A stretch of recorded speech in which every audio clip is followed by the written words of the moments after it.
Assalamualaikum semuanya.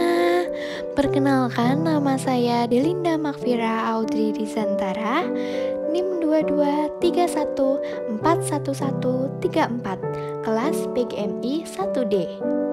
Di sini saya akan menjelaskan sebuah materi bahasa Indonesia yang cukup menarik perhatian yang berjudul Ragam Bahasa. Baiklah teman-teman, sebelum kita menginjak atau mengetahui apa saja sih macam-macam ragam bahasa itu, alangkah baiknya kita mengetahui serta memahami pengertian dari ragam bahasa tersebut. Menurut Behmen, tahun 1990, ragam bahasa adalah variasi bahasa menurut pemakaian yang berbeda-beda menurut topik yang dibicarakan, menurut hubungan pembicara, kawan bicara, orang yang dibicarakan, serta menurut medium pembicara.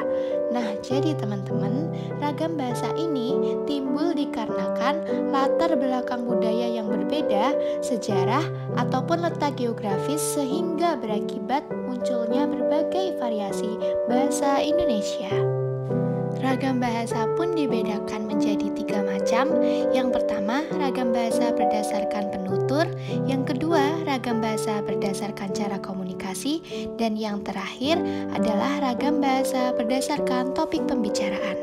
Selanjutnya, kita akan membahas ragam bahasa berdasarkan cara pandang penutur.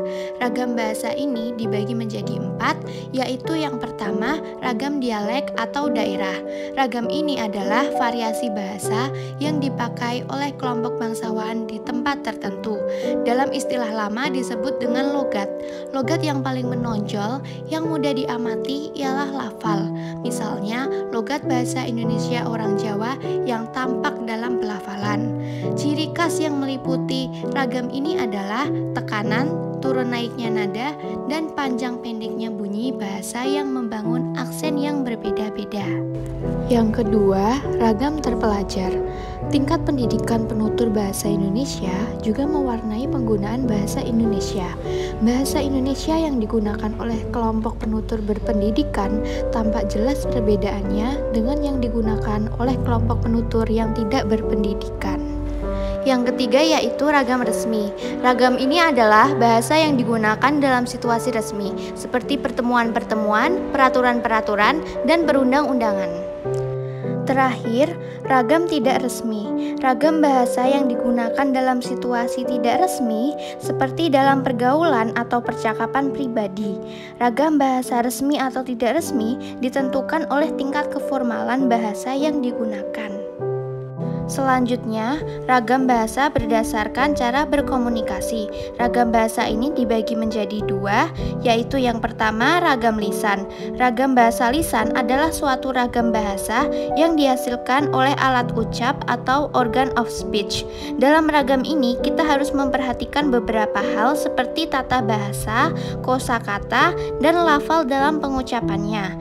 Dengan memperhatikan hal-hal tersebut, pembicara dapat mengatur tinggi rendah suara atau tekanan yang dikeluarkan, mimik atau ekspresi wajah yang ditunjukkan, serta gerak tangan atau isyarat untuk mengungkapkan ide sang pembicara.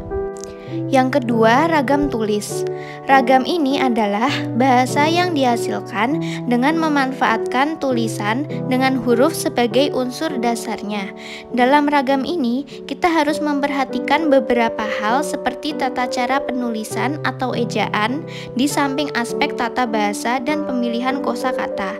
Dalam hal ini, kita dituntut untuk tepat dalam pemilihan unsur tata bahasa seperti bentuk kata, susunan kalimat, pilihan kata, kebenaran penggunaan ejaan, dan juga penggunaan tanda baca dalam mengungkapkan ide kita. Selanjutnya, yang terakhir adalah ragam bahasa berdasarkan topik pembicaraan. Ragam ini dibedakan menjadi 5. Yang pertama ragam sosial, yaitu ragam bahasa yang sebagian norma dan kaidahnya didasarkan atas kesepakatan bersama dalam lingkungan sosial yang lebih kecil dalam masyarakat. Yang kedua ada ragam fungsional atau ragam profesional, adalah ragam bahasa yang dikaitkan dengan profesi, lembaga, lingkungan kerja, atau kegiatan tertentu lainnya. Yang ketiga adalah ragam jurnalistik. Ragam ini adalah ragam bahasa yang dipergunakan oleh dunia persurat kabaran atau dunia pers atau media massa cetak. Yang keempat ada ragam sastra, yaitu ragam bahasa yang dipakai untuk menyampaikan emosi atau perasaan dan pikiran, fantasi, dan lukisan angan-angan, penghayatan lahir dan batin, peristiwa dan khayalan dengan bentuk istimewa.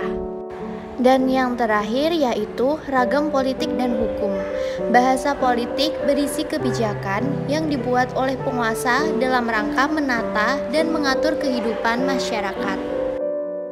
Baiklah, mungkin itu saja yang dapat saya sampaikan.